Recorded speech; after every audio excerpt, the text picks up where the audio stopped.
વડોદરા મહાનગરપાલિકાની વડી કચેરી ખાતે આજે એક સામાન્ય નાગરિકે પોતાનો વિરોધનો અનોખો માર્ગ અપનાવ્યો હતો। છેલ્લા એક વર્ષથી જમીન સંબંધિત ભ્રષ્ટાચારની રજૂઆતો કર્યા છતાં પાલિકા દ્વારા કોઈ કાર્યવાહી ન થતાં નાગરિકે બેનર સાથે મૌન રાખી વિરોધ નોંધાવ્યો।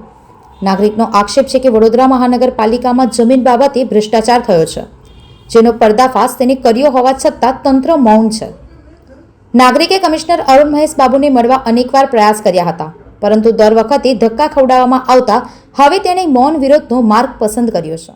હું છે ને ગોત્રી ટીપી 8ની અંદર એફપી 51 છે, એની અંદર 40% જમીન કપાત કર્યા વગર આ લોકોએ બિલ્ડિંગ બાંધ્યું। ત્યાર પછી મેં વર્ષ પહેલાં પ્રવરને એક અરજી આપી કે આમાં 40% જમીન કપાણી નથી। પ્રવરે 1.5 મહિનામાં આ લોકોને પત્ર લખ્યો કે ભાઈ આ જમીન જે છે તે સેક્શન 49ની કોઈ મંજૂરી લેવામાં આવી નથી, સેક્શન 49B મુજબ અને અભિપ્રાય લીધો નથી, તો આની રજા ચિઠ્ઠી રદ કરવી, આવો મને પત્ર આપ્યો છે। એ પત્ર અમને આપ્યો છે। એક વર્ષથી મેં રિમાઇન્ડર પર રિમાઇન્ડર કરી પણ છતાં કાંઈ નહીં કર્યું। 6 મહિના પહેલાં એને કમ્પ્લીશન આપી દીધું। સાંભળો, એનો મતલબ ગેરકાયદેસર લોકોને પ્રોત્સાહન આપો છો તમે।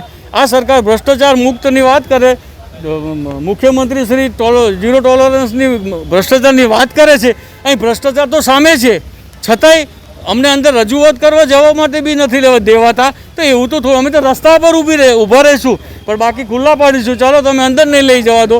રોડ ક્યાં કોઈના બાપનો? રોડ તો મારા બાપનો છે। મારે મૌન રજૂઆત કરવી છે। આ તંત્રએ અમને બોલવાના હક અમારા છીનવી લીધા છે।